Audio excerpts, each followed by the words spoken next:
Hola a todos y bienvenidos a este primer episodio de La Casa Roja, el único podcast de 2020 que se estrena en la segunda oleada del coronavirus. Pues segunda oleada depende de dónde estés realmente.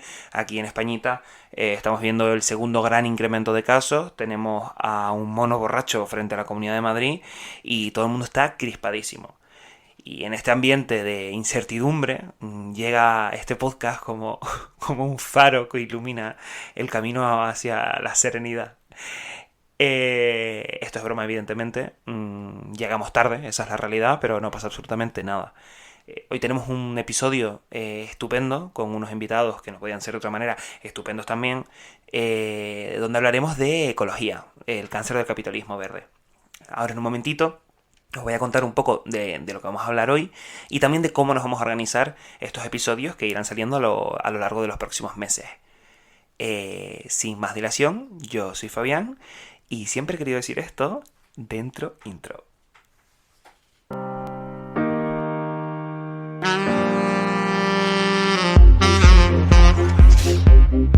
Los petroleros de Occidente cumplieron con un mes de...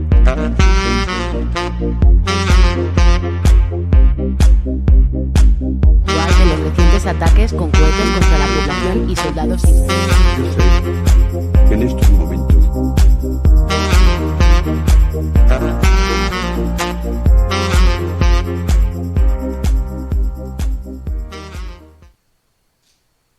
Bueno, ¿y cómo vamos a estructurar este episodio? Pues primero hablaremos un poco sobre cómo las luchas medioambientales comenzaron a aflorar como consecuencia de la revolución industrial. Y aquí me gustaría hacer un pequeño inciso para contaros un poco la historia de cómo hemos llegado hasta donde estamos ahora mismo. La revolución industrial, alimentada por el sistema capitalista, supuso el comienzo de la explotación masiva de materias primas, la fabricación a gran escala de productos para satisfacer la enorme demanda de una población que crecía a un ritmo frenético. Tanto que entre 1750 y 1850 la población pasó de 800 a 1.300 millones de habitantes. Estamos hablando de 500 millones de habitantes en 100 años. Eso es un incremento bárbaro. Algunos medios, como El País, El Salto o Público, y varios historiadores, hacen referencia a la que para ellos fue la primera protesta medioambiental de la historia del mundo. Y sucedió en 1888 aquí, en España, en el Río Tinto, en Huelva. Y estaba organizada por el sector minero del cobre, que en la región vivían un ritmo de extracción auténticamente frenético. Tanto que a finales del siglo XIX producía más cobre que todas las mineras de Chile juntas.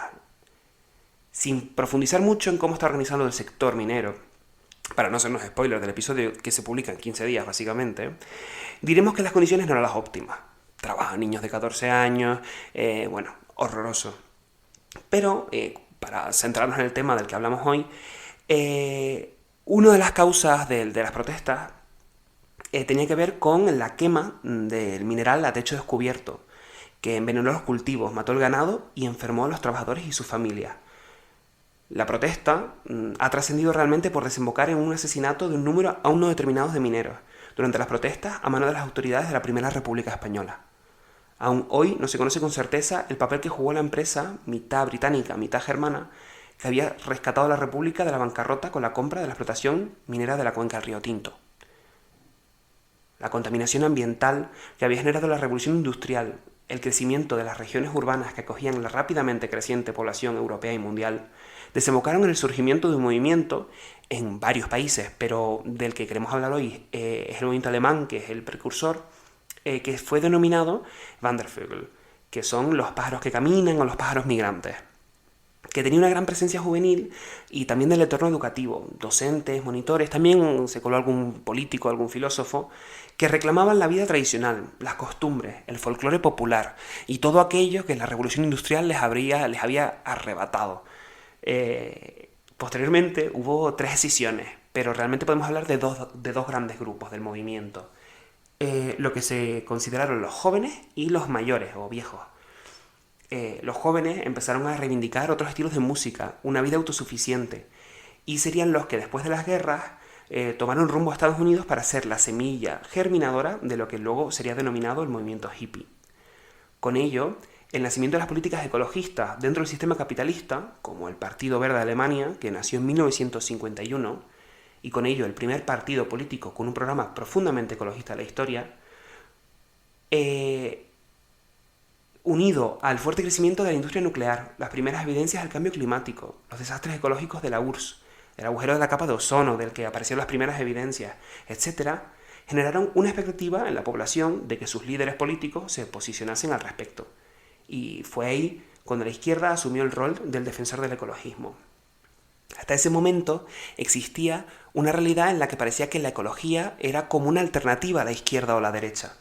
Sin embargo, como era de esperar, la derecha abrazó a los responsables del problema que se pretendía solucionar, es decir, a las grandes fortunas, y así apareció una causa que defiende la que ahora llamamos izquierda. Antiguamente se llamaba centro.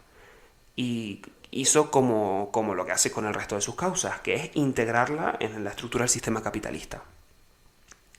Sobre esto, sobre cómo el ecologismo se convirtió en capitalismo verde y cómo eso ha desviado el verdadero fin de la causa, viene a hablarnos el colaborador de la revista cubana La Tiza, Iramis Rosique. Después de hablar con él, vamos a hablar con Yago Álvarez, coordinador de la sección de economía del diario El Salto, sobre Ecoembes, que es la asociación sin ánimo de lucro, entre comillas enormes, como veremos luego, sobre cómo se gestionan los residuos aquí en España y sobre cómo han aprovechado un hueco en el sistema para beneficiar una vez más a las grandes fortunas que causan este problema del que estamos hablando hoy. Para cerrar el programa, hablaremos con nuestro colaborador que nos trae la sección cultural, que tendremos en todos los programas aquí, Fran, y hoy hablaremos concretamente sobre arte y ecología. Así que, sin más dilación, vamos a escuchar una canción y a la vuelta estamos ya con nuestro primer invitado, Iramis Rosique.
Bueno, pues ya estamos de vuelta y tenemos aquí a nuestro primer invitado del episodio y del podcast en general. Tenemos al que ya he anunciado antes, a Iramis Rosique, que estudió bioquímica y biología molecular en la Universidad de La Habana y en el Instituto Superior de Relaciones Internacionales Raúl Roa García. Además, es miembro del Consejo Editorial en La Tiza, una revista cubana que plantea y discute temas como del que hablamos hoy, pero también otros muchos. Muy buenas tardes, Iramis, ¿cómo estás? Buenas tardes, Fabián. Todo muy bien. Espero que estés bien tú también. Sí, aquí estamos, aguantando la pandemia. Nada, en primer lugar, quería agradecerte porque vengas con nosotros a hablar sobre algo que consideramos tan importante y sobre todo tan candente en la actualidad como son las causas medioambientales. Pero antes de entrar en esta temática, quería preguntarte un poco cómo llegas a colaborar en este proyecto de La Tiza, cómo llega a formarse este proyecto, en qué consiste y cuál es vuestra misión dentro del periodismo cubano. Bueno, gracias a ti por invitarte y por invitarnos, por favor, invitarme a mí es invitar al colectivo completo casi, ¿no? Yo soy uno de los últimos miembros, de los más nuevos miembros de La Tiza. La Tiza es un proyecto que tiene ya más de 2 años y que es resultado de una iniciativa que hubo en Cuba hace unos años de hacer una red de jóvenes anticapitalistas. ¿De dónde viene la red de jóvenes anticapitalistas y la Tiza? En el Instituto de Investigaciones Culturales Juan Marinelo de La Habana, que lo dirigía el filósofo e investigador cubano Fernando Martínez Heredia, un comunista cubano de una importante trayectoria y de una gran obra, él impartió un curso que se llamaba El marxismo de Marx. Y a raíz de ese curso, los integrantes del curso se les ocurrió fundar las redes jóvenes anticapitalistas.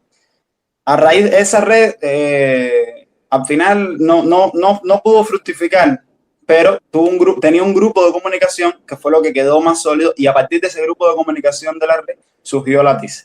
Entonces la TICE se presenta como una revista teórica que pretende pensar el socialismo, teorizar sobre el socialismo, debatir sobre el socialismo, sobre sus problemas, sobre sus necesidades.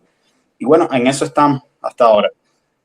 Bueno, qué maravilla, qué interesante lo que cuentas, qué gusto ver a jóvenes moviéndose y pensando sobre socialismo y también lo que, bueno, lo comentaremos luego, pero en tu artículo es muy interesante porque se le hace no una revisión, sino que se hace como una contextualización en la era contemporánea, precisamente a la filosofía de Marx, que vuelve a demostrar una vez más que los principios básicos de su ideología son aplicables a los problemas que nos seguimos encontrando hoy día.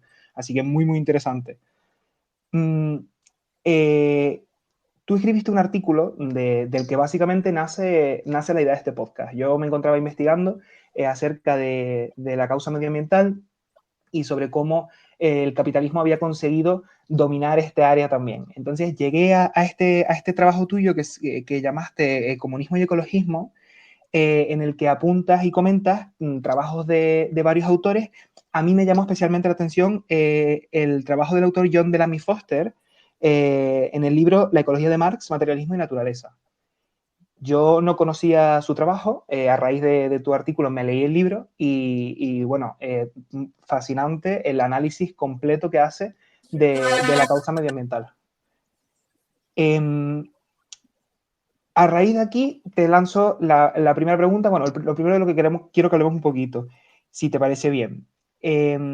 A lo largo de los últimos años hemos visto cómo la causa medioambiental ha ido ganando más y más relevancia, hasta tal punto que hoy en día acapara medios de comunicación, publicidad y espacio en el mainstream, una cosa que hace 40, 50 años era impensable. La preocupación social por los desastres medioambientales que ocurrieron durante el siglo pasado, tanto en países capitalistas como en la Unión Soviética, me da la sensación de que han traído poco a poco esa problemática al centro de un debate político y de opinión pública. Cuando en tu artículo hablas de una cosa que me interesa mucho y es sobre cómo el capitalismo poco a poco ha conseguido hacer las luchas más parciales, más locales, y ha ido separando las luchas y se pierde un poco el concepto del efecto a gran escala del modelo de producción capitalista. Y me gustaría que nos contaras un poquito sobre esto. Bueno, gracias por la pregunta. El tema está, hay dos lados por los que pudiéramos abordar esa pregunta, ¿no?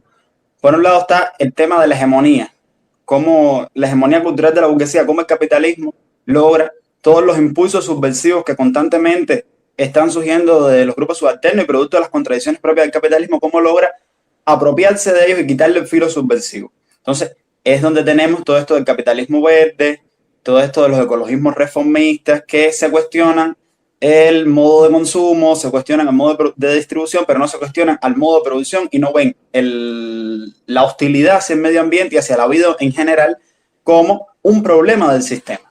Por otro lado, tenemos también la imagen que proyecta el capitalismo sobre sí mismo, ese poner en el centro de reflexionar sobre la política, poner en el centro al Estado-Nación. Entonces pensamos, lo comentaba en el artículo, pensamos que si luchamos localmente contra a favor del medio ambiente y tenemos leyes verdes en tal país, en más cual país, ya resolvemos el problema. O sea, las luchas locales son importantes, pero es importante también revelar la naturaleza mundial del capitalismo que puede permitirle, por ejemplo, a países europeos tener leyes medioambientales porque está exportando la contaminación a países del tercer mundo. Eso es muy interesante y precisamente, como tú comentabas en tu artículo, lo mencionas, que es totalmente contradictorio. O sea, demuestra que se rechaza totalmente el fin real, que es conseguir una justicia medioambiental o un equilibrio medioambiental que permita la sostenibilidad de un sistema productivo. Porque, como comentabas, se imponen una serie de leyes, una serie de normativas en Bélgica, pero a costa de poder cumplir esas nuevas normativas y seguir manteniendo un alto beneficio, las empresas simplemente o producen en países donde no hay políticas medioambientales o simplemente directamente esas empresas cierran y las inversiones se hacen directamente en esos países que no tienen esas restricciones medioambientales. Entonces, me parece muy interesante lo que comentas de cómo se pierde un poco esa visión global, que yo creo que al final es una de las principales victorias del capitalismo. No sé si opinas igual.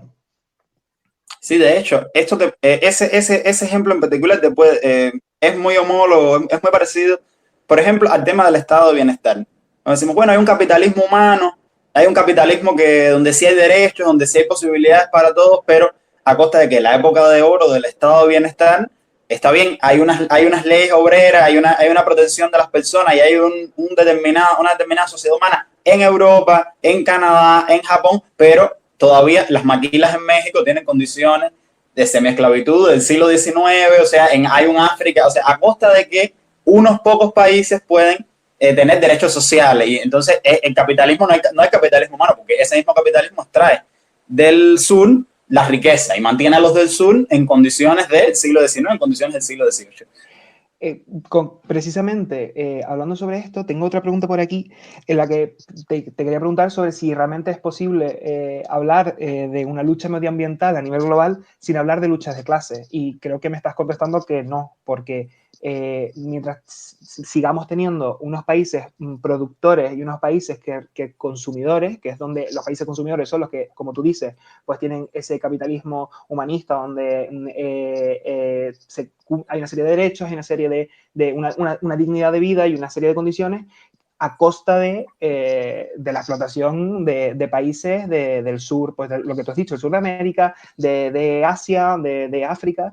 Entonces, te rehago la pregunta porque me he enrollado. ¿Es realmente posible una lucha medioambiental, una justicia medioambiental sin hablar de lucha de clases? Bueno, desde la posición de nosotros, por ejemplo, yo soy un comunista y para mí es muy difícil pensar las luchas fuera de la lucha de clases, sobre todo porque entiendo que el capital como sujeto reificado que domina al resto, que domina a los seres humanos, que es una creación de los seres humanos, pero domina a los seres humanos, articula todas las dominaciones. Y en caso de arruinar el medio ambiente, o sea, el capitalismo no arruina el medio ambiente porque alguien sea malo, porque alguien quiera arruinar el medio ambiente, sino porque sus dinámicas expansivas, sus condiciones de reproducción ampliada del capital lo hacen devorar todo lo que exista, convertir todo lo que existe en un producto susceptible de ser dominado, de ser consumido, de ser vendido. Y eso, por supuesto, incluye a la naturaleza. O sea, el capital es esencialmente destructivo. Eso lo dice Marx cuando dice: capital arruina sus dos fuentes de riqueza, la tierra y el trabajo humano. O sea, a los seres humanos es esencialmente destructivo por su voracidad infinita. Precisamente sobre esto tengo aquí una extracción de un párrafo que quería leer, que está literalmente sacado de tu texto, porque me parece que resume precisamente ese concepto de Marx que acabas de enunciar y resume muy bien también el espíritu del artículo que escribiste, que si te parece bien lo voy a leer un momentito tal cual está y lo comentamos, porque va precisamente de lo que estamos hablando. Al universalizarse la forma de mercancía, se produce una ilusión general en la que el mundo se presenta como una colección de cosas, todas mercancías en potencia, sin nexos entre sí. Esta disolución aparente del mundo, esta vendibilidad universal, hace que la naturaleza se desintegre y aparezca ante los ojos de hombres y mujeres como un gran emporio. El capitalista, cuando ve el pozo de petróleo, no logra ver también el desplazamiento de las placas del suelo que provoca. El agricultor ve el campo de maíz, pero no piensa en los árboles que antes había ahí, y mucho menos en los animales que en ellos habitaban. La naturaleza deja de ser un sistema, un todo al que se pertenece, para convertirse en un cúmulo de bienes a dominar y poseer. Entonces, a mí este párrafo me parece brillante, y sobre esto precisamente te quería preguntar sobre cómo me da la sensación, o por lo menos desde Europa, cómo el ecologismo reformista ha dominado hasta tal punto los medios de comunicación y el mainstream que parece que el concepto ecologismo en sí ha desaparecido y el ecologismo ahora es equivalente al ecologismo reformista. No sé concibe otra forma de ecologismo, que es lo que tú en tu texto llamas ecologismo radical. Y me gustaría que hablásemos un poco sobre el ecologismo radical y el rol que debe tener la izquierda dentro de ese ecologismo.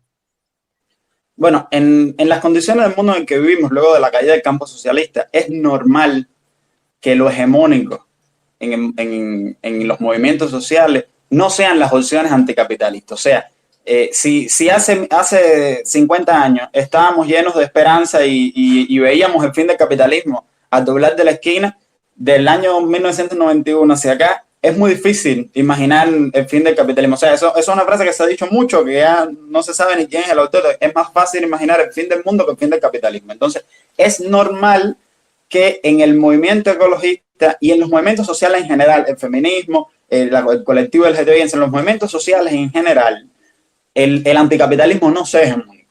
Entonces, sean movimientos reformistas, por el momento en el que vivimos. En el caso del ecologismo radical y del ecologismo anticapitalista, se enfrenta también al hecho de que la izquierda tradicional se ha mantenido al margen de se mantuvo durante mucho tiempo al margen de ese movimiento y solo ahora entiende que eso es un movimiento central, eso es una cuestión central a la causa de la lucha contra el capitalismo. Como yo decía ahí también, o sea, que la lucha contra el capitalismo no es solo una lucha por la dignidad, no es solo una lucha por la libertad, sino que también es una lucha por la supervivencia, porque el capitalismo destruye la vida en la Tierra, no solo a los seres humanos, la vida en general. No sé si eso te responde. Sí, me responde totalmente, pero te querría hacer una segunda pregunta sobre esto. Me comentas que es evidente que el capitalismo, la expansión del capitalismo en los últimos 30, un poco más quizá, eso, tú comentas finales de los años 90, incluso quizás un poco antes, la expansión del capitalismo se acelera hasta tal punto y acaba lentamente con el campo socialista, que, como tú dices, resulta muy complicado que las luchas, pues las feministas y todas ellas encuentren realmente, se radicalicen y no sean reformistas, que es lo que están haciendo ahora mismo. ¿Crees que nuestro tiempo o este momento que nos ha tocado vivir, tenemos la capacidad de retomar un ecologismo radical, bueno, una lucha radical en general, o ese tren ya ha pasado? ¿Cómo debemos enfrentarnos desde la izquierda a esta situación nueva? Bueno, yo creo que no solo tenemos la posibilidad, tenemos el deber. ¿Por qué? Porque lo que se presenta realmente es el problema de la supervivencia del género humano y de la vida en la Tierra. ¿Qué es lo que pasa? Que hay, desde la izquierda tradicional y desde el comunismo más ortodoxo, hay algunas posiciones que van a contrapelo de esto. Por ejemplo, si yo digo ahora, la lucha ecológica no es verdadera si no es de clase.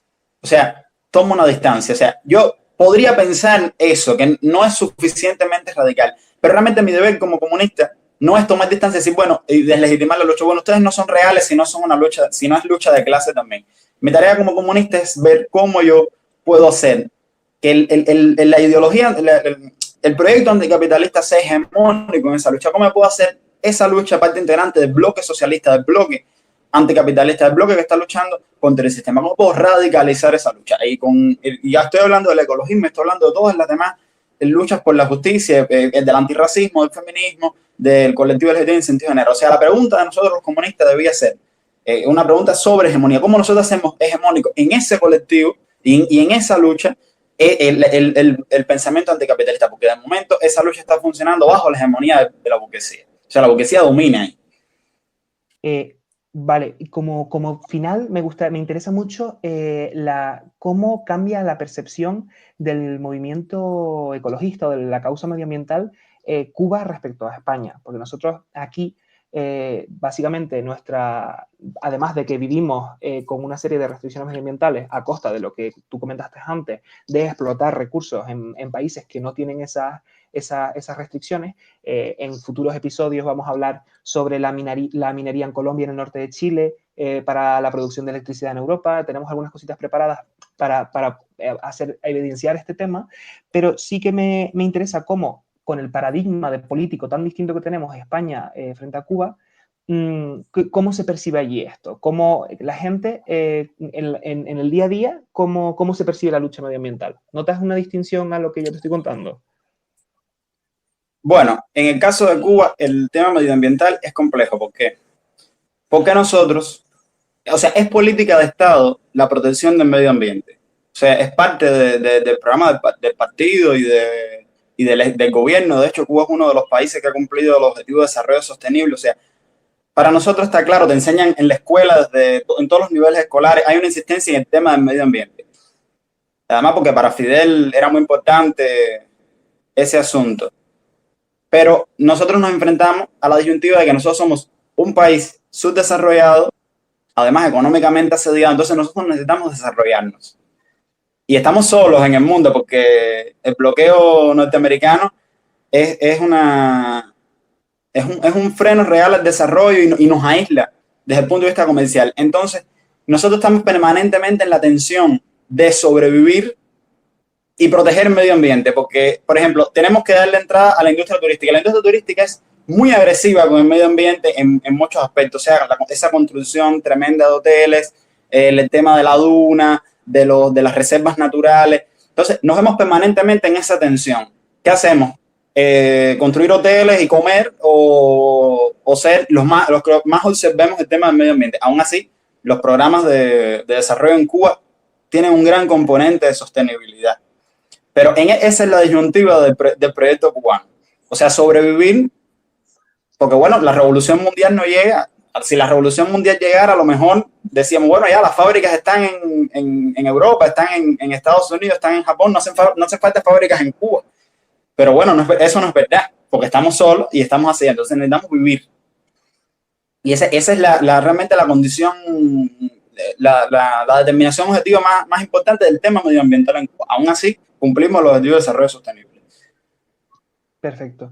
Pues ya con esto se me acaban las preguntas sobre, digamos, el texto en sí, pero no quería terminar esta entrevista sin primero preguntarte dónde pueden encontrar los oyentes del podcast tu trabajo en la página de la TISA, me imagino, y no sé si quieres comentarnos algún otro sitio donde puedan encontrar cosas tuyas. Los enlaces a la TISA y al artículo van a estar en la descripción para los que nos estéis escuchando en YouTube y además en el artículo de investigación que tenéis publicado en nuestra web www.podcastlacasarroja.com.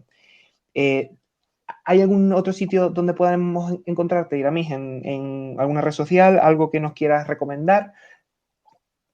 Bueno, yo les recomendarles siempre que lean la TISA. Todo lo que yo escribo y lo que voy a escribir de ahora en adelante está comprometido con la TISA, con la revista. Le estoy dedicando casi bastante tiempo, bueno, a eso y a mis estudios. Pero entonces todo lo que escribo lo publico en la TISA. Que lean la TISA, que es una revista que, bueno, está muy enfocada en América Latina y a Cuba, pero tiene cosas que aportar y cosas que decir de lo que está pasando en todo el mundo, sobre todo para nosotros, los militantes de la izquierda, los marxistas, etcétera, etcétera, que no dejen de seguirla. Y bueno, yo te comentaba que está en muchas redes sociales, está en Facebook, está en Telegram, está en Twitter. Me dijiste que, bueno, que ustedes tienen los contactos. Sí, dejaremos todos los enlaces en redes sociales. Y alguna cosa que nos quieras recomendar, porque hemos decidido que al final de las entrevistas vamos a pedirle a los invitados que nos recomienden algo, nos recomienden, además de la TISA, pues desde una canción hasta un periódico, hasta una receta, un libro, lo que tú quieras dejarle a los oyentes para que lean un poco y para que investiguen. Bueno, hay una canción a propósito de este tema que estamos teniendo del medio ambiente, de un músico cubano que se llama X Alfonso, que la canción se llama Hijos. Y es sobre este tema de ser hijos de esta tierra y vivir en este mundo con este asunto del medio ambiente y otros, porque la canción no es solo sobre el tema medio ambiente, pero toca muy bien la disyuntiva en la que como seres humanos nos encontramos ahora mismo. Pues perfecto, pues la dejaremos por nuestras redes sociales para que nuestros oyentes la puedan encontrar.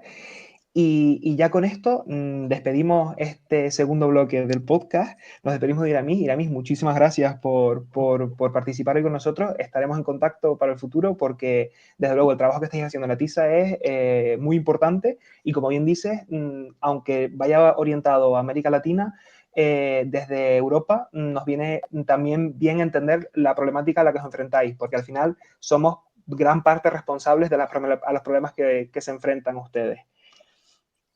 Bueno, gracias por invitarme y por invitar a la TISA. Realmente fue un placer participar del podcast. Pues muchísimas gracias. Nosotros nos vamos a despedir de este bloque, volvemos en un minutito y nos despedimos con una canción de Domouso, un artista gaditano que amablemente nos ha dado el permiso para poner un poco de su música y que entrevistaremos en 15 días en la segunda edición del podcast. Así que nos vamos de esta sección, nos despedimos de Iramis con este tema, Buena Forma, y volvemos en un minutito. Muchas gracias. Mi nombre es Domouso, voy como si fuera en un Lambo. Yo llevo el control y yo llevo el mando. Os puedo cerrar la llave de paso. Se puzzle de Layton, resuelve del caso. Yo era el marginado y ahora me piden colabo. Deja de copiar y vete pa'l labo. No escuches mis temas, no seas tarato. Y si los escuchas es que te va el sado. Me dicen, Domu, ¿tú cómo lo haces? Quieren hablarme y dejar la guerra aparte. Ahora son los coolies que quieren hacer las paces. Si es que son buitres, son aves rapaces. Estoy renovado, Crash Bandicoot. Mismo personaje y nueva actitud. Vosotros fracasáis como la Wii U. Yo tengo más ventas que la Switch en EEUU. Hago boo, os asusto como Hill House. Traigo premios como Santa Claus. Yo nunca traiciono, no soy Alex Vows. Solo tienes que unirte a mi house. Estáis todos copiados del mismo papel. Y yo este me lo fumo con cartona de Chanel. Sois el mismo gato con distinto cascabel. Yo seré el que se pone las botas, vais a ver. Bueno, pues ya estamos de vuelta y estamos aquí con nuestro segundo invitado, con Yago Álvarez Barbas, que le presento brevemente. Él es muchas cosas, pero entre ellas es periodista, además es activista antideuda y le conocemos porque es socio de la cooperativa, redactor y coordinador de la sección de economía del periódico El Salto. Buenos días, Yago, ¿qué tal? Buenos días, Fabián. Gracias por tenerme aquí. A ti por atendernos. Antes de empezar, quería hablar un poco sobre Yago acaba de escribir un prólogo para un libro que se llama Contenedor Amarillo S.A., que es un libro de Alberto Vizcaíno López, que está ahora empezando en librerías y que precisamente trata el tema de Coembes, del que vamos a hablar hoy un poquito. ¿Cómo llegas a entrar en contacto con Alberto Vizcaíno y sobre qué habla el libro así en líneas generales? Si nos puedes contar un poco. Bueno, pues mira, como explico en el prólogo, en El Salto, que al ser un medio que no admitimos publicidad de medios contaminantes y de grandes empresas, pues nos podemos permitir el lujo de hablar de esto que vamos a hablar hoy, de Coembes, ¿no? De esa sociedad anónima sin ánimo de lucro, como dicen que son. Entonces, como hemos sido uno de los medios que hemos publicado bastantes reportajes sobre ellos, yo en mi caso y otro compañero, Pablo Rivas, etcétera, pues al final siempre que buscabas información sobre Coembes, una crítica de Coembes, siempre aparecía Alberto Vizcaíno por cualquier lado, ¿no? En su blog, en su Twitter, ha sido muy activo en la crítica hacia esta empresa. Entonces, pues siempre contactábamos con él como fuente, ¿no? Siempre es una fuente experta ya no solo en Ecoembes, sino en el mundo del reciclaje, etcétera, ¿no? Entonces, claro, al final de eso hemos entablado una pequeña relación y cuando decidió escribir el libro, pues me pidió que escribiera yo el prólogo. Estupendo. Que en cuanto lo consiga me lo leo, porque estoy ahora mismo en Canarias y está todo un poquito atrasado, nos cuesta un poquito conseguir las cosas todas. Complicado bueno, ya. Sí. Ya lo entiendo.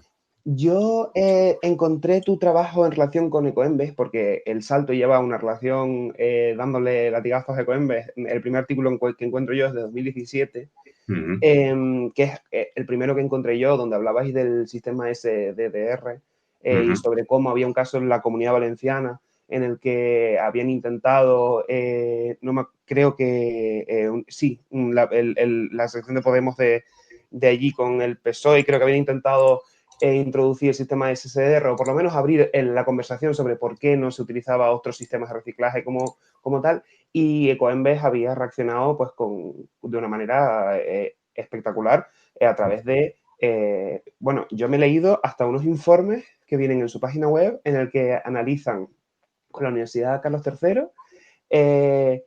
comparar los dos sistemas, y hasta yo, que yo no soy un experto de nada, me doy cuenta que se emplean unos parámetros totalmente arbitrarios en el que utilizan unos criterios totalmente a dedo y les sale pues que el sistema SSDR es peor, tanto a nivel de reciclaje como a nivel económico. ¿Cómo nos explicamos eso? Claro. Bueno, lo primero es esto que has comentado. O sea, Ecoembes es un lobby, ¿no? Es el lobby de estas grandes empresas y su principal, digamos, línea de negocio o su principal actividad para defender el negocio de las empresas que forman parte de su accionariado es presionar para que la responsabilidad del reciclaje caiga sobre las personas y no sobre la empresa, ¿no? Y así la empresa poder cumplir las directivas europeas de reciclaje sin tener que mancharse mucho las manos. Entonces, en esa calidad de lobby que tiene Coembes, una de sus principales labores es que el actual sistema que tenemos, que es el de los contenedores amarillos, siga funcionando tal y como funciona ahora, ¿no? El SDDR, ¿no? El otro modelo, digamos, alternativo que hay para los que tienen algo más de 30 años, como es mi caso, es lo que llamábamos hace un tiempo el devolver el casco de toda la vida, ¿no? O sea, tú comprabas una botella y te cobraban un sobreprecio que luego ibas a la tienda y te lo devolvían o te lo descontaban de tu siguiente compra. Algo que en Holanda, Alemania, Bélgica sigue funcionando con total perfección, ¿no? Entonces, como tú bien dices, ¿no? En esa acción también de lobby, Coembes pues, puede pagar desde estos informes de la Carlos III, que es como casi su universidad espada, a cursos de periodismo ecológico, a cursos sobre ecología, talleres en colegios, están muy metidos Coembes también en la educación, y luego la principal, otra de las principales, es esta que tú has comentado, que es la presión política, ¿no? Los ayuntamientos pagan a Ecoembes para que les recoja el reciclaje, ¿no? O sea, también estamos hablando que aparte de derrumbar el modelo en el que las grandes empresas contaminantes y productoras de esos envases se sienten muy cómodas, es que además perderían mucho dinero si pasáramos al antiguo devolver el casco de toda la vida. Claro, porque Ecoembes realmente es a nivel oficial es una asociación sin ánimo de lucro, pero que está debajo de un paraguas empresarial, que es un poco contradictorio. Efectivamente. Y como justo comentabas, y ahora querría hablar un poco sobre cómo opera esta empresa, porque es una empresa, en el tema del reciclaje, pero antes me gustaría comentarte que precisamente de eso de lo que habla el sistema SDDR que comentáis en algunos de los artículos del Salto, que precisamente en las tasas de reciclaje que se publican aquí en España, grandes asociaciones medioambientales como Greenpeace, que no seré yo quien defienda a Greenpeace en general, pero para algunas cosas sí que está muy bien, y también informes europeos más recientes, que tenéis artículos del mes pasado, de editoriales sobre esto, en el que se señala que básicamente los datos que se publican no son ciertos y el gobierno los da como ciertos y no los cuestiona. Claro. Me parece fascinante, la verdad.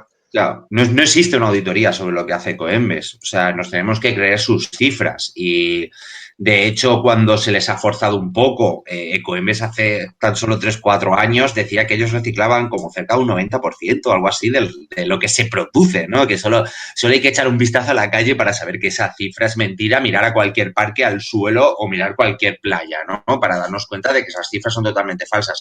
Al apretarles un poquito las tuercas han bajado un poco el porcentaje, pero siguen diciendo que reciclan alrededor del 73% de lo que se produce en el país, lo cual sigue siendo una locura, sigue siendo unos datos que están totalmente hinchados. Pero como tú bien dices, ¿no? Pues no hay una auditoría, no hay un control sobre este tipo de empresas, sobre qué es lo que hacen y lo que dejan de hacer, cuál es la producción, cuál es el envase, ¿no? O sea que es como muy, muy complicado creerse sus cifras. Y luego las comparativas que hacen con el SDDR, pues claro, al estar basadas también en sus cifras y en lo que ellos inventan que dicen que pasa en otros países, pues es todo un círculo vicioso creado por ellos mismos.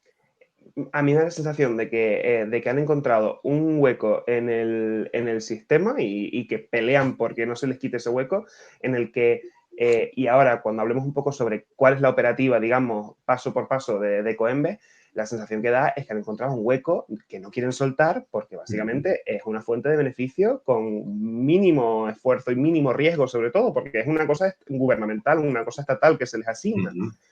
Claro. Ay, perdón, dime. No digo que si nos vamos a meter ahora tampoco te quiero cortar, pero efectivamente esto es un monopolio que tienen ellos del reciclaje, que lo tienen muy bien montado con las administraciones públicas y que, como tú has comentado, el ejemplo de la Comunidad Valenciana, si hay una mínima administración pública que plantea cambiar de modelo, van a por ellos con toda su fuerza de lobby. Pues eso, pues me gustaría comentar un poco cómo funciona. O sea, yo pongo una botella en un contenedor amarillo y ¿cómo vuelve ese dinero a la empresa? Mira, primero hay un paso previo que es este circulito, esta marquita que llevan los productos, los plásticos y los latas, que son esas cruces enlazadas, que ya llegamos a visualizarlo como el símbolo, el logo del reciclaje en sí, ¿no? Estas empresas, al ponerle este logo, tienen que pagar una pequeña tasa a Ecoembes. O sea, para decirlo de alguna manera, estas empresas crean Ecoembes, porque el accionariado, si quieres luego entramos en esto, el accionariado son las grandes empresas contaminantes de todos los sectores, ¿no? Desde la distribución a la producción. Ellos le ponen ese loguito al producto y entonces ellos ya se limpian las manos. Ellos ya dicen, esta empresa Ecoembes, ya que nosotros le hemos pagado una tasa por este loguito, ya se van a responsabilizar. Nosotros ya hemos cumplido con las directivas europeas, con las directivas de reciclaje, etcétera, con la legislación, etcétera, ¿no?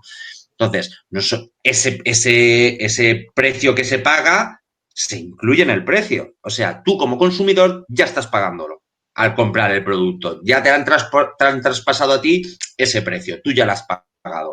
¿Qué pasa? Que luego yo lo recojo, o sea, yo lo compro, lo tiro al cubo amarillo, ¿no? Que está en mi municipio, y resulta que mi municipio le paga una cantidad de dinero a Ecoembes por recogerlo. O sea, el consumidor paga 2 veces la tasa del reciclaje. La pagamos en el producto y la pagamos en nuestra tasa de basuras que le pagamos a nuestro ayuntamiento, ¿no?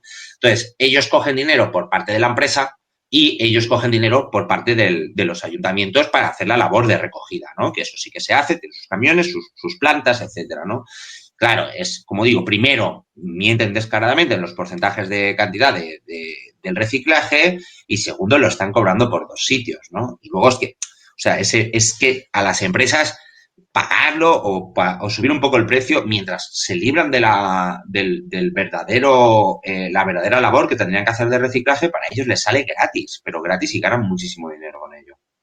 Claro, porque de hecho pago yo una vez cuando consumo el producto y pago yo otra vez pagando mi tasa de basuras al ayuntamiento. Es decir, responsabilizan 100% al obrero, al consumidor sí. del reciclaje. Y bueno, pues a mí esto me parece totalmente fascinante. Yo soy de los que nos hemos criado con Ecoembes en los colegios y en las escuelas.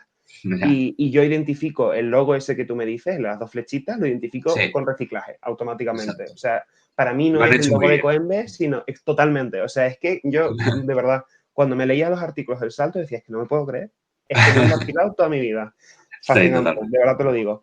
Y ahora sí quería hablar, pues, de lo que ya habías introducido tú antes, de quiénes son los accionistas, quién gana dinero con esto. O sea, ya nos imaginamos que no es una cooperativa de trabajadores de Jaén juntos que han montado Ecoembes. No tiene pinta. Claro. Entonces, ¿quién gana dinero con esto? Y sobre todo, ¿qué podemos hacer nosotros como consumidores para intentar evitar esta contradicción? Porque yo me siento con la contradicción de decir, bueno, echo la botella de plástico al contenedor amarillo porque por una parte no quiero contribuir a la destrucción medioambiental, pero por otra parte me come la rabia de saber que hay de que ciertas empresas que ahora mencionaremos... Lógico. Es un dilema ahí, sí.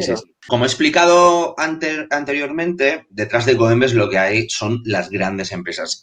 Alrededor, más de 12.000 empresas están adheridas al sistema. O sea, más de 12.000 empresas pagan esa pequeña tasa por que sus productos lleven las flechitas, ¿no? Y por librarse de esa responsabilidad.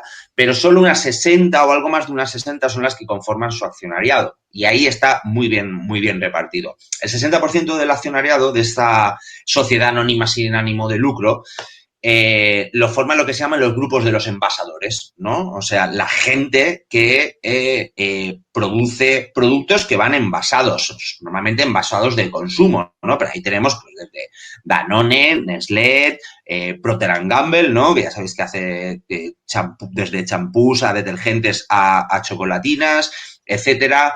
Las 2 mayores productoras de latas del mundo, PepsiCo y Coca-Cola, etcétera, ¿no? O sea, esos los que producen el DAL.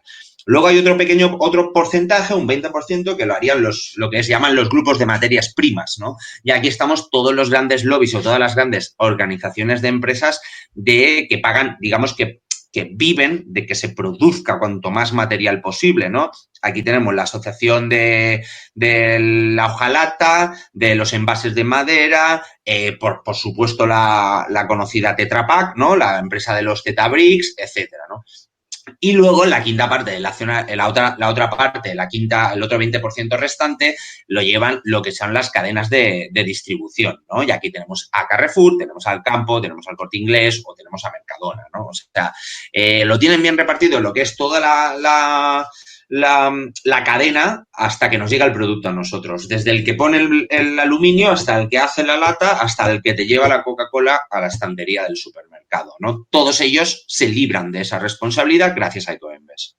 Desde luego es un pufo totalmente transversal, o sea, Sí.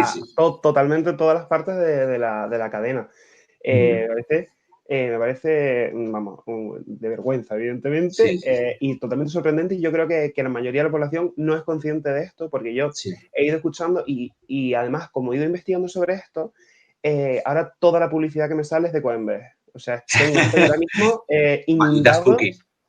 Totalmente, tengo que ponerme horroroso. Estoy totalmente inundado de A mí me pasa. anuncios que me hacen sentir mal y culpable de todo el desastre medioambiental. Así que bueno. Ya para Me pasa. Cada vez que escribo un artículo me tiro unos cuantos días teniendo que recibir publicidad de Ecoembes. Una cosa, Fabián, que no te había contestado, perdóname, al debate, ¿no? Al debate del consumidor. Claro, joder, es verdad, tienes toda la razón. Te puedes sentir un poco mal, puedes ver tal, pero hay que reciclar, ¿no? O sea, al final, yo lo que no quiero decir nunca, ni quiero que mi mensaje se entienda en el crítico de Ecoembes es no recicles o no le tires la lata al contenedor amarillo, ¿no? Hay que seguir reciclando, pero hay que denunciarlo de qué manera se está haciendo y hay que apoyar a administraciones públicas valientes que están intentando, o organizaciones valientes que están apoyando que se hagan otro tipo de reciclajes que son mucho más efectivos.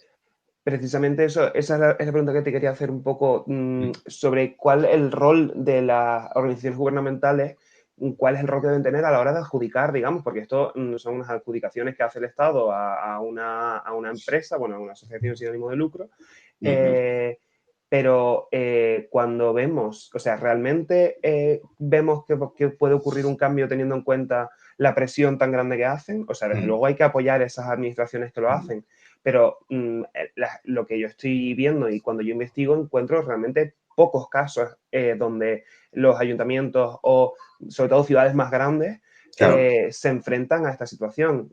¿Cómo nos posicionamos nosotros frente al gobierno? ¿Le exigimos al gobierno? ¿Exigimos a los ayuntamientos? ¿A qué nivel estamos hablando? ¿A qué nivel se debe librar esta lucha? Claro. Yo, por ejemplo, criticar a un ayuntamiento pequeño es complicado, porque un ayuntamiento pequeño tiene muy poco margen, puede hacer bastante poco, le arreglan el tema de los residuos de una manera rápida y eficaz, entonces es bastante complicado, ¿no? Pero sí que a las administraciones de las comunidades autónomas que tienen competencias hay que presionarlas. Desde hace no mucho tenemos un ministerio de transición ecológica, ¿no? O sea, para eso debe estar este ministerio también, para hacer frente a este tipo de retos ecológicos que tenemos en adelante. Y ahora en Europa el tema de la economía circular está muy de moda, ¿no? El hablar de el reciclaje como una nueva industria, etcétera, etcétera, etcétera. Pues es cierto, la industria del reciclaje puede crear empleo, puede generar dinero, beneficios, etcétera, pero no si está copada por un monopolio de una sola empresa a la que nadie audita y a la que nadie controla, ¿no? Entonces, lo que hay que presionar yo creo que es tanto a comunidades autónomas como ministerio para que tomen una decisión acorde además a la problemática climática a la que nos enfrentamos y a la que nos vamos a enfrentar en las próximas décadas. Yo creo que ahí es donde la ciudadanía debe ejercer una presión, denunciando el modelo actual, presentando modelos alternativos y presionando a partidos políticos que quieran por fin darle un batacazo a esto, porque tú bien lo has dicho, salvo algunas comunidades autónomas que se han plantado a hacer planteamientos alternativos con el tema del SDR, no hay mucho debate sobre este tema, no hay casi debate. Entonces, yo creo que también hay que aprovechar que tenemos un ministerio de transición ecológica que parece que tiene intenciones de hacer cosas y que además ahora también nos va a llegar un buen dinero de Europa, ¿no? Que parte de ello se va a tener que dedicar a la transición ecológica, pues es un buen momento para plantear otras alternativas y cambiar el modelo. Perfecto. Pues nada, Yago, muchísimas gracias. Para terminar, simplemente, recordar el libro Contenedor Amarillo S.A. de Alberto Vizcaíno, donde Yago Álvarez ha escrito el prólogo. Y no sé si hay alguna otra cosa que quieras promocionarnos o que quieras comentarnos para que quien escuche esto te encuentre. Tus redes las pondremos en todas partes y las del Salto también, pero si hay alguna cosilla más que quieras comentar, te dejo... No, nada más, Fayán, daros las gracias y mucha suerte a vuestro podcast. Está genial que sigan saliendo alternativas comunicativas que sean valientes y que hablen de este tipo de temas que ya sabes que en otras radios grandotas no las vamos a escuchar. O sea, que nada, que enhorabuena por el proyecto y muchas gracias por invitarme. Estupendo, muchísimas gracias por atendernos, Yago, y cuídate, que estás en Madrid y hay cosas preocupantes por allí. Pues Sí. nada, nosotros vamos a irnos ahora con una canción y volvemos en 2 minutitos. Hasta luego. Hasta luego.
Bueno, y ya llegamos a nuestra última sección del día de hoy y os voy a presentar a nuestro colaborador que va a aparecer aquí al final de cada episodio y nos va a contar un poco temas culturales.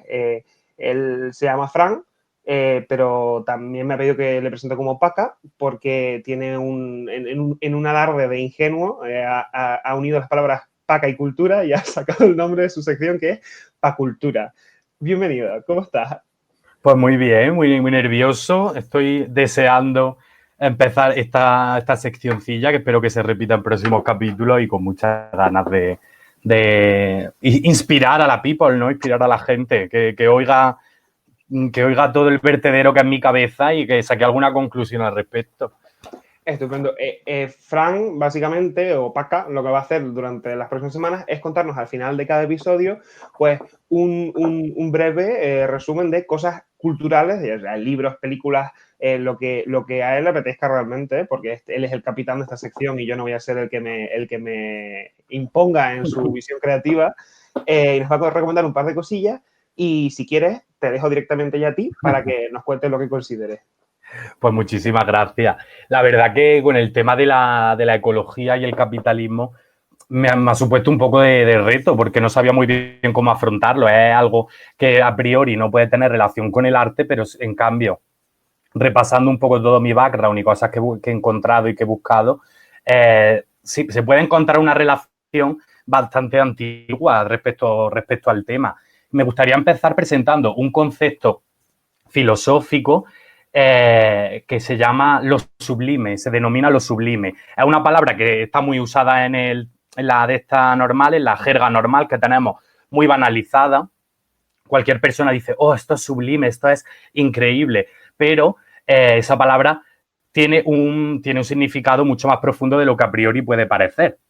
Es un concepto filosófico ya introducido desde Grecia por el escritor Longino y lo podríamos enmarcar dentro de la estética. La estética es la rama de la filosofía que estudia el arte, por así decirlo. Normalmente se centra en el concepto de lo bello, pero ya encontramos desde Grecia el concepto de lo sublime. ¿A qué viene a referirse este concepto? Básicamente es la exposición a una belleza extrema, a una grandeza, una belleza tan grande que puede llegar a un éxtasis, incluso a un dolor corporal por parte del espectador. Y lo encontramos muy, muy, muy desarrollado en el primer romanticismo, a través de las ideas de Kant, de Schiller.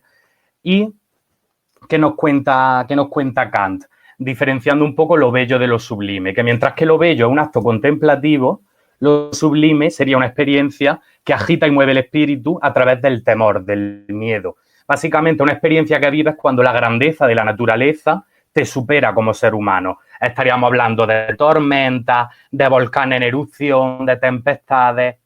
Esa sensación de no ser nada, de verte totalmente diminuto frente a... Efectivamente, lo has definido perfectamente. Es cuando todos tus problemas como ser humano, que en tu vida tenían un protagonismo absoluto y total, vives una experiencia cercana a la naturaleza, a la fuerza y a la inmensidad de la naturaleza y pasan a ser trivialidades. Básicamente, es mucho más complejo, está más desarrollado, se puede aplicar a diferentes situaciones, pero en relación con la naturaleza, esto fue lo que se plantearon, que la naturaleza era necesaria para experimentar lo sublime. Esto Schiller, como te he dicho, se lo lleva al arte. Se lo lleva al arte y considera que para experimentar lo sublime a través de la naturaleza, el arte es imprescindible.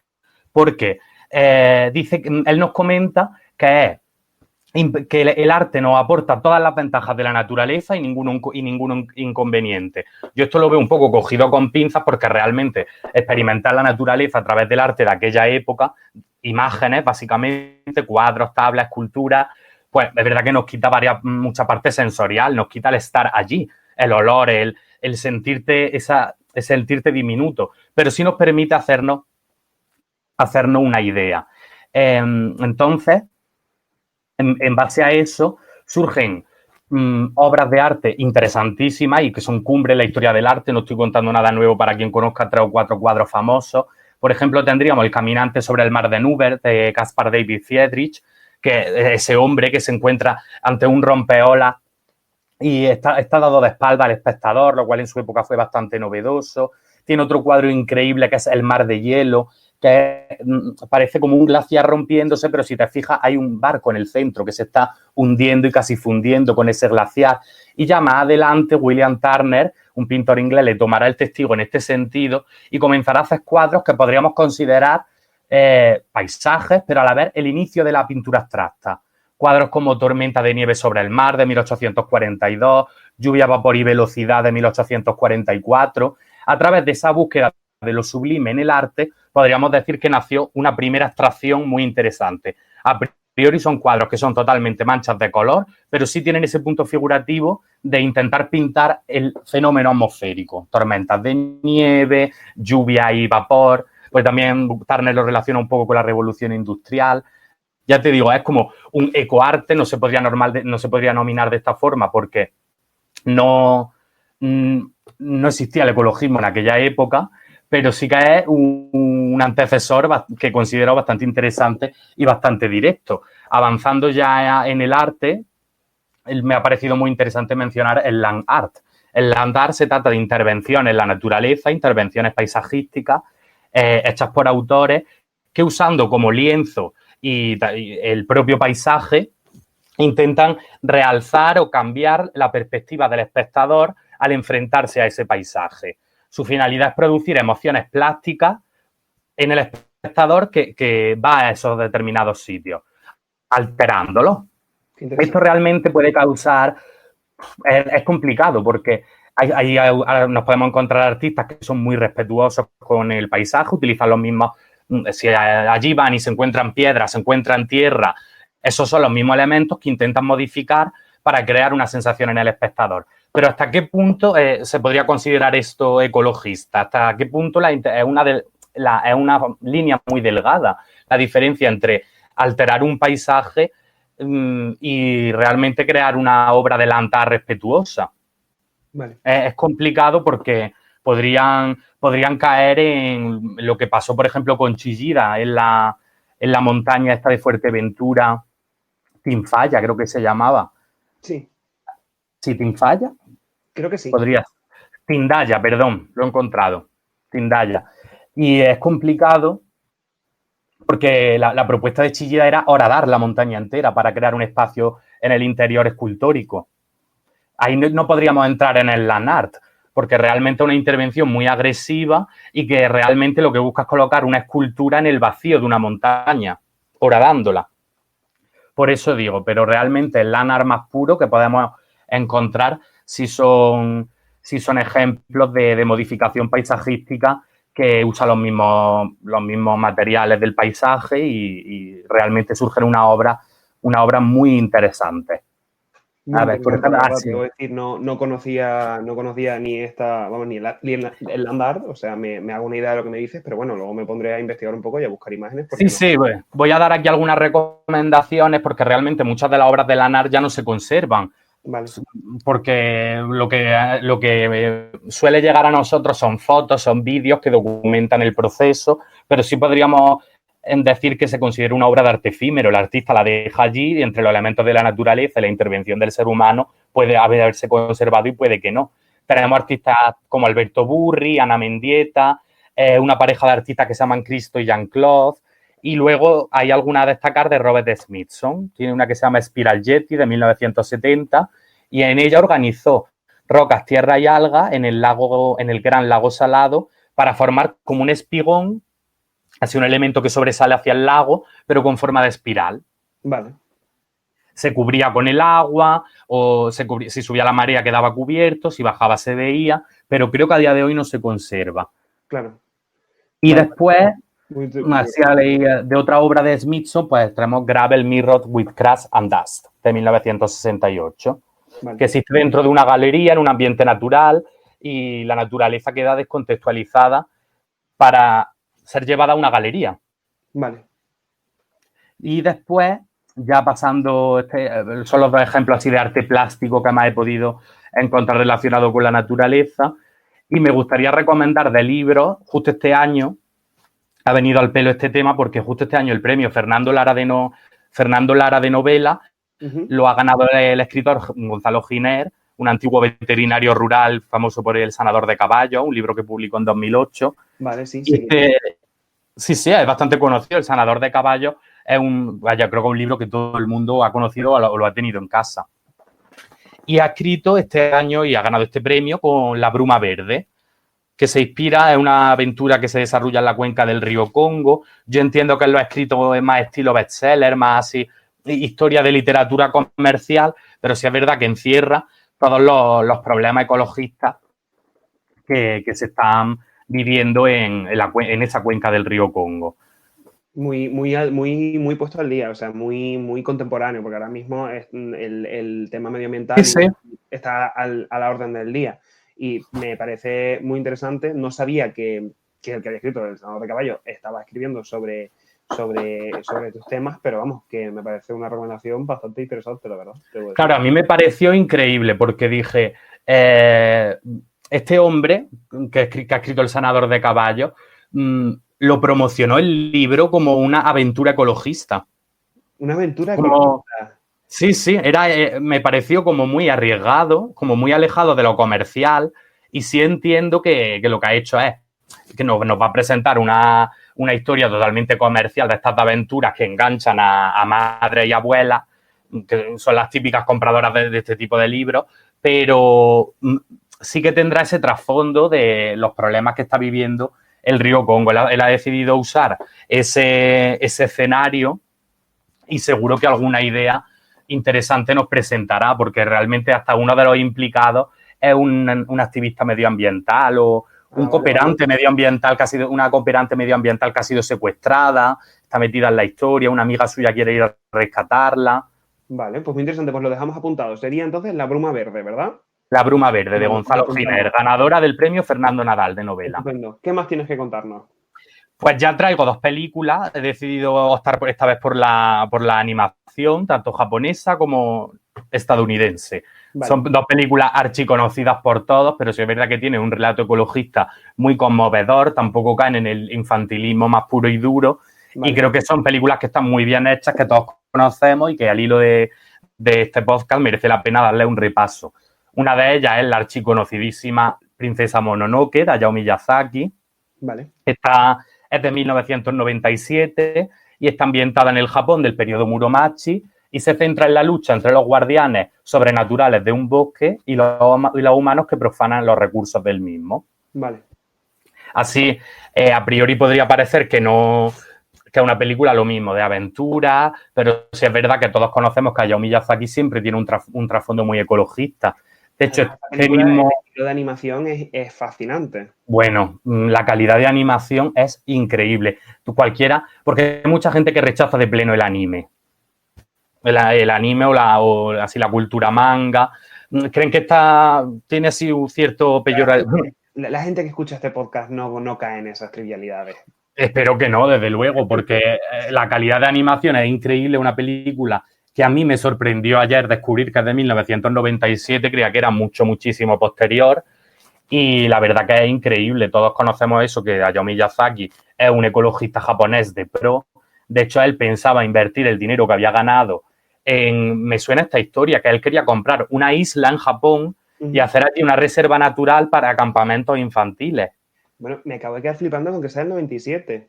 Es del 97, es increíble. El dineral que habrá costado aquello en aquella época. Sí, la verdad. Qué trabajo.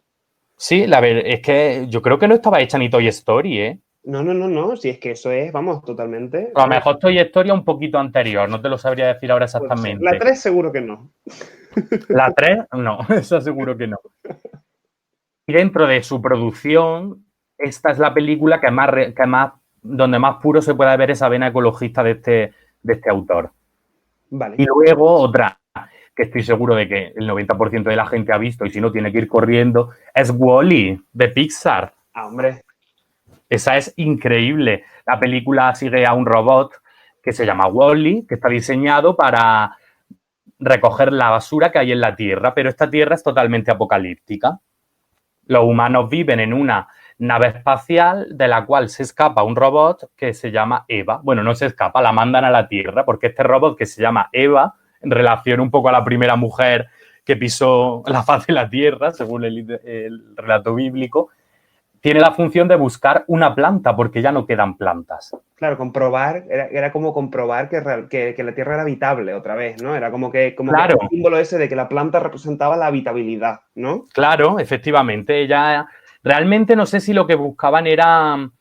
ella era una sonda que trataba de buscar una planta, pero no sé si esa planta lo que querían era llevarla a otro sitio para hacer ese otro sitio habitable o realmente que la Tierra fuera habitable de nuevo. Creo que era más lo segundo, que si ella encontraba en la Tierra una planta, los humanos podían salir de la nave y volver a la Tierra. Además, esa película es interesantísima porque además habla también sobre lo del conflicto ese que hubo tanto a finales de los 90 y principios de los 2000 de cuando la inteligencia artificial nos supere y todas estas cosas. Es Efectivamente. como una fantasía que toca muchísimos palos. Efectivamente. Pero no había caído en el contexto ecologista, precisamente. Claro, porque es una película que es muy basic bitch, así a priori, es una película de Disney que estuvo publicitada en todas partes, que todo el mundo vio porque los dos robots son monísimos y realmente el alegato ecologista de esa película era muy fuerte. Recordar pues que los humanos vivían obesos mórbidos, sentados en sillas que se movían solas, con la cara pegada a una pantalla. Esa película está hecha antes de los smartphones. Ya había móviles, pero no había smartphone y realmente es una predicción de futuro un poco horrible, pero está siendo bastante certera. Sí, de momento iba a decir, de momento no se han equivocado en absolutamente nada. No. La verdad. Es de 2008 la película y ya te digo, hemos seguido perfectamente la línea temporal de la película hasta 2020. Esperemos que no terminemos de completar la película porque a mí los viajes espaciales no creo que me sienten bien. No creo yo. No me viene a mí bien. No me viene a mí bien. No me puedo imaginar con con gravedad artificial. Eso tiene que dar unos pitidos de oído. Una movida increíble. Paso total. There is no planet B, ¿no? Exacto. Pues nada, no sé si querías comentarnos algo más. Nada. Todas tus redes y todas tus cositas por todas partes para que la gente te pueda encontrar, porque además tienes un Instagram profundamente interesante y muy conceptual que a mí me gusta mucho. Sí, la verdad que ahora lo tengo un poco en obras. Es verdad que ahora mismo estoy buscando trabajo, estoy ahora en un proceso un poco de catarsis y ahora mismo sí es verdad que he archivado casi todas las fotos, pero eso no quita que algún día vuelvan a su sitio. Cualquier persona que esté interesada, yo les puedo enviar las fotos y las publicaciones, no tengo ningún problema. Y trato pues muchísimos temas, desde mitología, cultura religiosa. Yo solo espero que a la gente le resulte interesante. Seguro que sí. Pues muchísimas gracias, Pacultura, Fran, por atendernos. Nos vemos en el siguiente episodio, que será en 15 días. Y nada, y contigo y con esta canción con la que vamos a cerrar ahora, que es de un artista de Cádiz, de San Fernando. Ya hemos puesto una canción suya en una parte anterior del podcast, pero nos vamos con ese nuevo tema, Jarana, que acaba de publicar y hablaremos con él también en el episodio que viene. Así que nada, muchísimas gracias, Fran, nos vemos, cuídate y esto ha sido todo, señores. Nos vemos en 15 días. Hasta aquí lo que había que dar. Muchas gracias. Chao.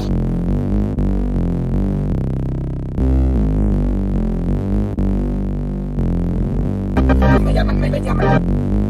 Gaditana porque me llaman. Porque estamos Me llaman gaditana porque estamos de jarana. Los días se me pasan como fines de semana. Aquí gana el más fuerte como si estamos en sabana. Aunque escriban en manada, a la casa se les manda. Hablan, bla bla, les va la propaganda. Rumores sobre mí como crece propaganda. Quiero que se enteren que ya estoy diagnosticada. Los médicos me dicen que yo estoy súper dotada. Mi mente puede ser encrucijada, pero sabe responder a todas vuestras parrafadas. Hago magia con palabras, me comporto como hada. Para vosotros soy un sueño, os espero en la almohada. Habéis perdido y ahora estáis enfadada. Yo siento deciros de mi herencia, habéis quedado desheredada. No soy mala madre ni tampoco despiadada. Por falta de talento habéis seguido endeudada.